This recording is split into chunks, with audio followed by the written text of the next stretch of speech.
Hello and welcome to Swedish Linux. Linux the right way.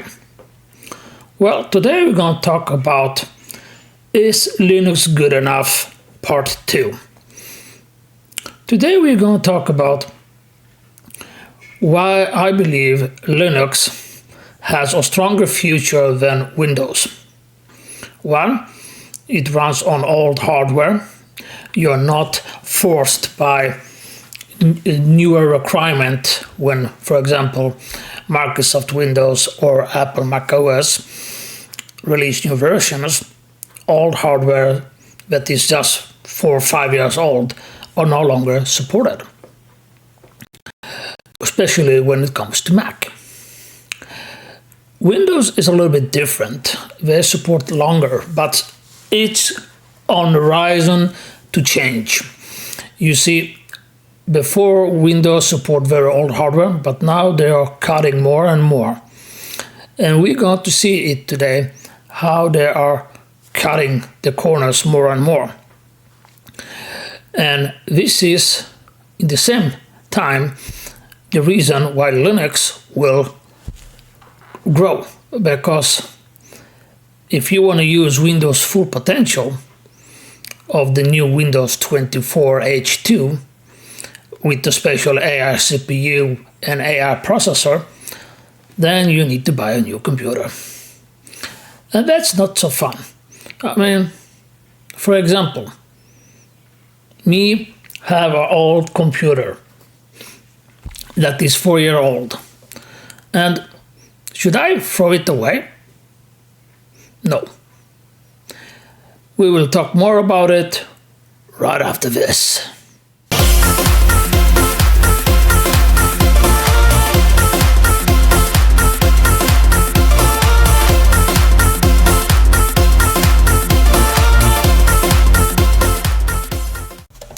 Welcome back. Okay, let's talk about the hardware requirements. Now, this is interesting because you see, Apple generally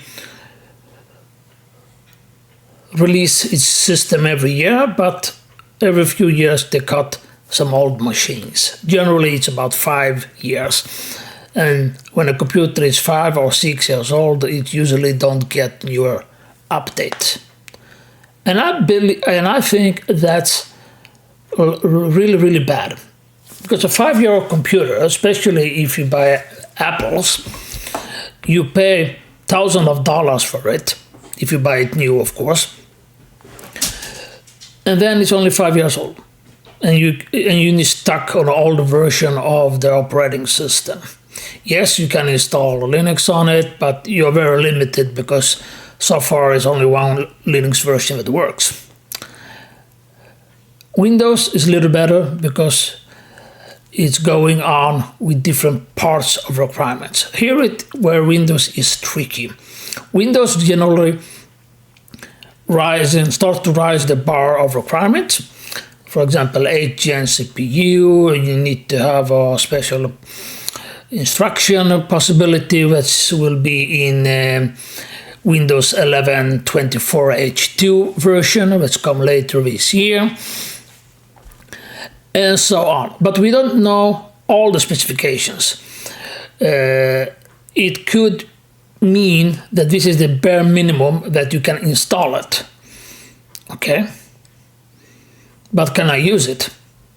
I want to see any 8, 9, 10-year-old CPU.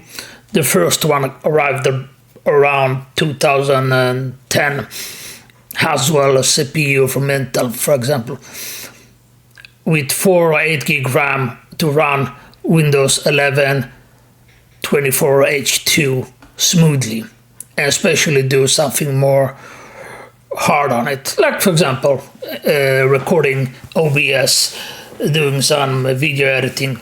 Forget it. Yes, this is what I call fake requirements. Yes, you can install it, but you cannot use it. It's not going to be usable. A little bit the same with Apple.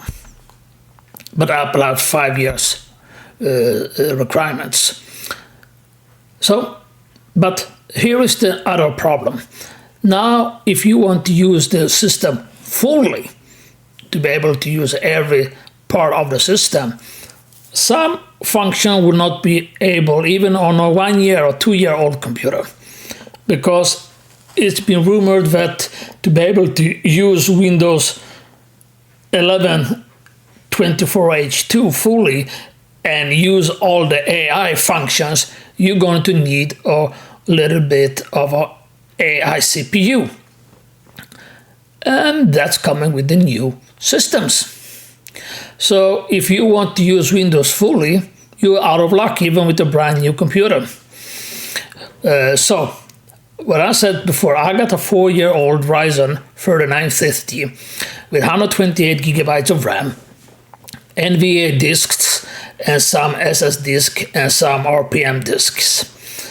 I think I have 2, 4, 6 or 7 disks inside this computer. And suddenly this computer is obsolete if I want to use Microsoft Windows fully. No thank you. Now, let's go and look what exactly it is Microsoft saying about it. Here you see, let's begin. This is the search I did, it doesn't take more long. You need to have CPU that support POP CNT, and that's quite okay, because that's been for about 10 years, that instruction. And you need to have SSE 4.1 or 4A version. That's as well about 10 years, a little bit more than 10 years. But now, here it is what I'm talking about. They're going to make an AI PC. If you want to use AI, no way a 10-year-old CPU with 4 or 8 gig of RAM going to cut it. You'll be able to install it, yes, but you won't be able to use it. This is what I'm talking about when I'm talking about Microsoft. This is a lot of bull. Why? Because they're working together with the big manufacturers like Dell, HP, I was going to say Compaq, but Compaq doesn't exist anymore, Samsung and other, Lenovo and so on. That's how old I am, that I remember Compaq. It was actually a decent computer, even if they have some weird solution, a little bit like Apple in PC form. But anyway, this is what is going to require. But you see, here it is a very interesting article that you can read about, and it's very, very saying, yes, you can use it on a 10-year-old computer, but if you want to use the newest function, please go buy a new computer. And I'm not so sure that normal users really want to have this AI function all over the place. This is what's going to be unbootable. So older computers won't be able to boot at all. Now you could trick it and tweak it and go through it, and you could be able to go, okay, who wants to install on a computer from mid-2010? Who? Core to do? Please. Microsoft is slow on a 4 or 5-year-old computer. What is going to be on a 10-year-old computer? It's going to be unbearable to use. Yes, you'll be able to say, oh yes, I can boot it, but pretty much that's it. You won't be able to do anything else. Minimum requirement 8 Gen, but that's Windows 11. We don't know exactly the requirements on Windows 11 24H2. But what is interesting is that this AI chip that's going to be required or CPU with that AI function. I know that newer CPU, both from Intel and AMD, will have that function. If not already, 14 Gen has it. I'm not exactly sure on details there, but 15th generation Intel and the next generation AMD will have it, at least what the rumor says. Because you see, Windows will come end of the year, most likely. And this is where I believe where Linux is a much better option. You see, Linux, you always have the possibility to choose or not to choose, meaning you can accept if you want the newer functions or not. You're not forced on you the new requirements. You can just pick what you want, and if you have an older computer, you can choose a Linux distribution that fits that, and you can still use it. I mean, really, I'm thinking of my 82-year-old dad and 78-year-old mom. If they were stuck on the older computer they have, I think it's Intel 9 core or 9 generation, 99.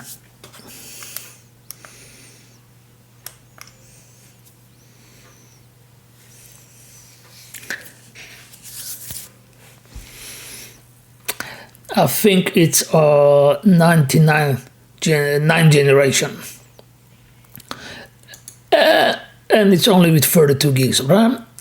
For them, it would be able to run Windows even decently, thanks to the RAM and Ryzen ATI 580 graphic card and 9th generation Intel. So it would be able to run. But they won't be able to use all the functions because it's not the newest CPU. And this is where I love Linux. Linux, you have that choice. You're not forced by a corporation to dictate the terms of you, how you want to use your system. And this is exactly what I'm talking about. You see, freedom means many different things. You're free to use whatever you want, or you're not. And this is where I'm talking about that Linux gives you that. Let me see, OpenSUSE.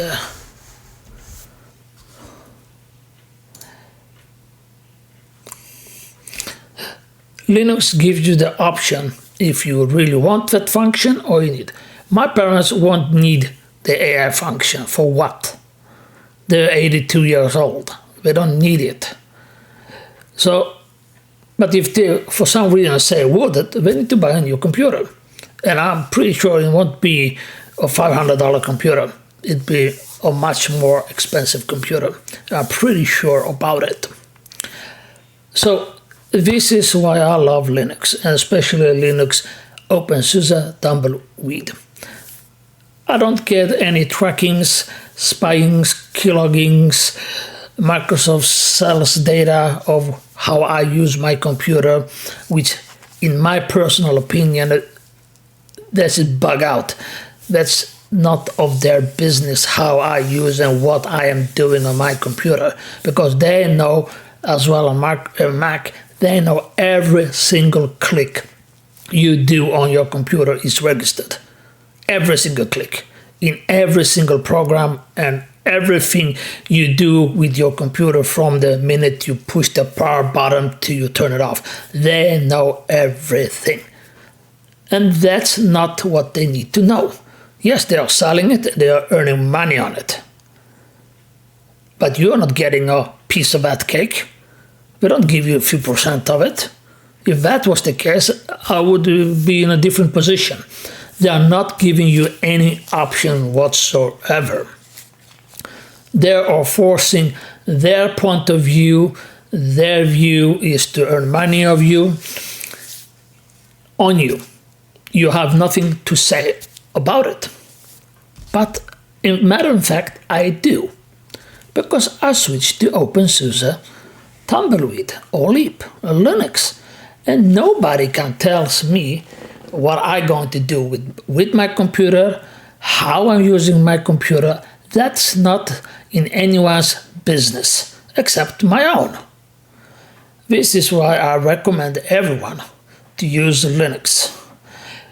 If you don't have some specific task, of course, I know there are people that are using specific programs that cannot live without Windows or Mac because of a specific program for that, and that doesn't exist on Linux. I understand that, and I'm nothing against that. You use the best tool for the work you need to do. But if you have the possibility and option, start using Linux. You don't need to go maybe to OpenSUSE Tumbleweed. You can start with Ubuntu or Linux Mint. This is much easier and user-friendly versions. And you can build your knowledge and steps up there until you get to the more advanced versions. They are the same internally, but they are a little bit different how you use it. You have different menus, a little bit different functionalities and tools for using with the simpler, which you don't have, or you have different tools with the more advanced versions. This is it, guys. Like, subscribe, and push the bell notification. Helps the channel out, and you get the news when a new version or a new video, I was supposed to say, coming out. And you can follow the channel. And everybody who follows the channel knows I love OpenSUSE Tumbleweed. See you.